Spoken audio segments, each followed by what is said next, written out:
नमस्कार। आज की इस खास चर्चा में स्वागत है। आज हम भारत के एक ऐसे स्थान का विश्लेषण करने जा रहे हैं जो अकल्पनीय संपत्ति, अटूट आस्था और उन प्राचीन रहस्यों का एक बहुत ही अनूठा संगम है जिन्हें आज तक पूरी तरह से सुलझाया नहीं जा सका है। हम बात कर रहे हैं तिरुपति बालाजी की। तो चलिए पूरे उत्साह के साथ सीधे इस विषय की गहराई में उतरते हैं। इस पूरे विश्लेषण में हमारा सफर एक दोहरे दृष्टिकोण पर आधारित होगा। हम 6 मुख्य पड़ावों से गुजरेंगे: धन और चमत्कार, ईश्वरीय उत्पत्ति, खगोलीय संघर्ष, प्राचीन वास्तुकला का विकास, सतह के नीचे के रहस्य और अंत में भक्ति की अंतिम यात्रा। तो आइए शुरुआत करते हैं खंड 1 से, वेल्थ एंड वंडर्स, यानी धन और चमत्कार। 2.5 लाख करोड़ रुपए। जरा सोचिए, ये कोई साधारण आंकड़ा नहीं है।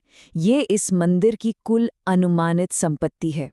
अगर तुलना की जाए ना, तो ये संपत्ति दुनिया के कई देशों के राष्ट्रीय बजट से भी कहीं ज्यादा है, जो इसे पूरे ग्रह पर सबसे धनी धार्मिक स्थलों में से एक बनाती है। और सबसे दिलचस्प बात यह है कि ये विशाल संपत्ति असल में किन रूपों में मौजूद है। मंदिर के पास 11 टन से अधिक सोने का भारी भरकम भंडार है। इसमें 1000 किलोग्राम का एक बेहद विशेष स्वर्ग मुकुट भी शामिल है। कहा जाता है कि इस मुकुट में प्राचीन विष्णु पुराण में वर्णित कृष्ण या कौस्तुभ मणि जड़ी हुई है। इसके अलावा अगर सिर्फ मासिक दान की बात करें तो ये हर महीने 300 से 400 करोड़ रुपए तक पहुंच जाता है ना कमाल की बात। अब बढ़ते हैं खंड 2 की तरफ, ओरिजिन्स ऑफ द डिवाइन, यानी ईश्वरीय उत्पत्ति। लोक कथाओं के अनुसार ये पूरा घटनाक्रम कुछ इस तरह से शुरू हुआ। महर्षि भृगु ने त्रिदेवों की परीक्षा लेने का निश्चय किया और क्रोध में आकर भगवान विष्णु की छाती पर प्रहार कर दिया। विष्णु जी की असीम सहनशीलता देखकर देवी लक्ष्मी इतनी क्रोधित हुई कि उन्होंने वैकुंठ छोड़ दिया और पृथ्वी का रुख किया। उन्हें ढूंढते हुए भगवान विष्णु भी पृथ्वी पर आए और वेंकटेश्वर पर्वत पर एक चींटी की बांबी में विश्राम करने लगे।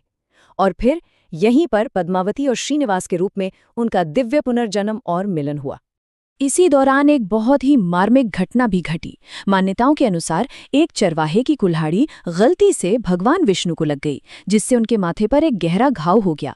इस ईश्वरीय घाव को भरने के लिए गंधर्व राजकुमारी नीला देवी ने बिना कुछ सोचे अपने सुंदर बाल काटकर भगवान को अर्पित कर दिए। सच मानिए, ये प्राचीन बलिदान आज भी यहाँ आने वाले भक्तों की आधुनिक परंपराओं से बहुत गहराई से जुड़ा हुआ है। खंड 3, द सेलेस्टियल कॉन्फ्लिक्ट, यानी खगोलीय संघर्ष। यहाँ एक और बहुत ही रोचक मान्यता है, कुबेर देव से लिया गया एक दिव्य कर्ज जिसे कलयुग के अंत तक चुकाने का वादा किया गया था। दरअसल जब श्रीनिवास ने पद्मावती से विवाह किया तो उन्होंने धन के देवता कुबेर से ऋण लिया था। ये विश्वास आज भी इतना ज्यादा प्रबल है कि लाखों तीर्थयात्री इसी कर्ज को चुकाने में भगवान की मदद करने के लिए अपना धन दान करते हैं। लेकिन कहानी विवाह पर ही खत्म नहीं होती।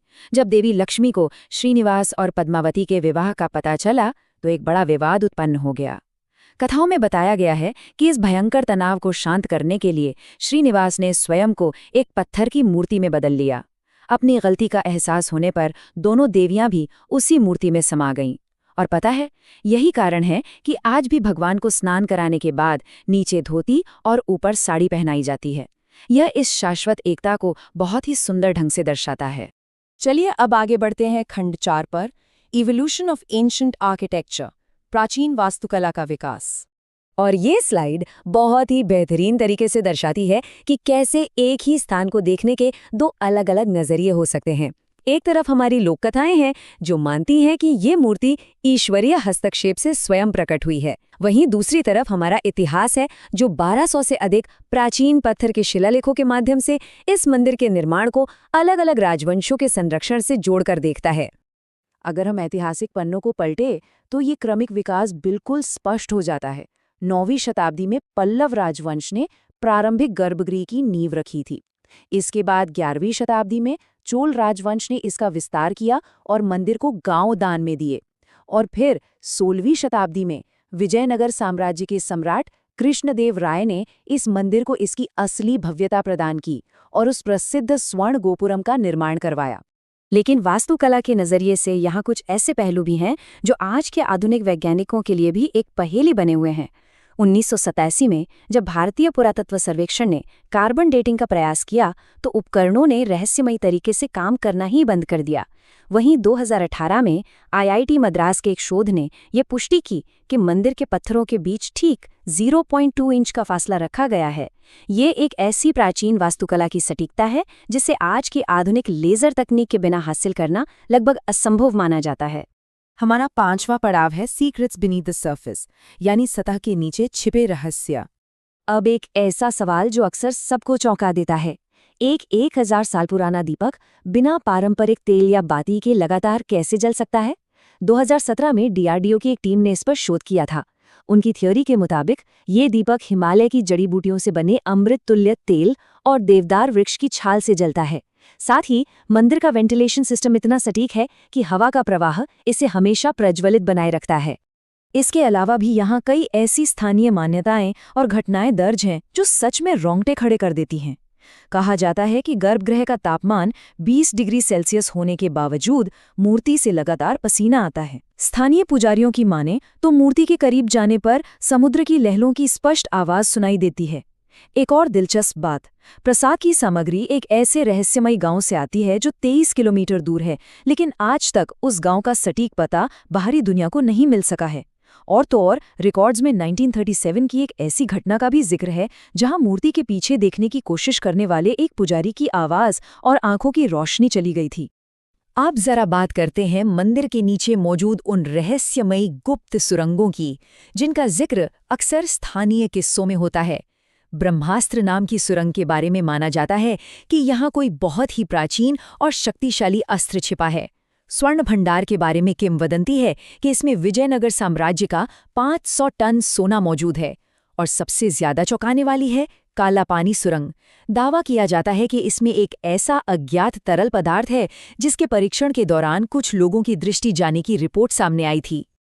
अब आते हैं हमारे आखिरी खंड पर, the ultimate journey of devotion, भक्ति की अंतिम यात्रा। याद है शुरुआत में हमने राजकुमारी नीला देवी के बलिदान की कथा पर बात की थी। आज वही कथा केश दान के रूप में बिल्कुल जीवंत है। यह वह पारंपरिक अनुष्ठान है जहां हर दिन हजारों भक्त पूरी श्रद्धा के साथ अपने बाल दान करते हैं। ये कोई साधारण कर्मकांड नहीं है, ये उस प्राचीन त्याग का दर्पण है जिसके जरिए भक्त भगवान से सीधा जुड़ाव महसूस करते हैं। और यह जानकर बहुत अच्छा लगता है कि इन बालों से होने वाली आय का उपयोग मंदिर के बड़े चैरिटी ट्रस्टों द्वारा सीधे जन कल्याण के लिए किया जाता है। तीर्थयात्रियों की इस भक्ति से जुड़ी एक और बहुत ही अनोखी और मीठी चीज है यहाँ का विश्व प्रसिद्ध लड्डू प्रसादम। हर एक दिन 3 लाख से 5 लाख लड्डू तैयार किए जाते हैं। जरा सोचिए, इतने बड़े पैमाने पर बनने के बावजूद भक्तों का मानना है कि हर लड्डू का स्वाद और वजन बिल्कुल एक समान रहता है। ये भक्तों और इष्ट देव के बीच के गहरे पारंपरिक संबंध का एक अद्भुत प्रतीक है। इस पवित्र स्थान के प्रति लोगों का भावनात्मक जुड़ाव कितना गहरा है, ये बस इस एक वाक्य से समझा जा सकता है, कलयुग का वैकुंठ।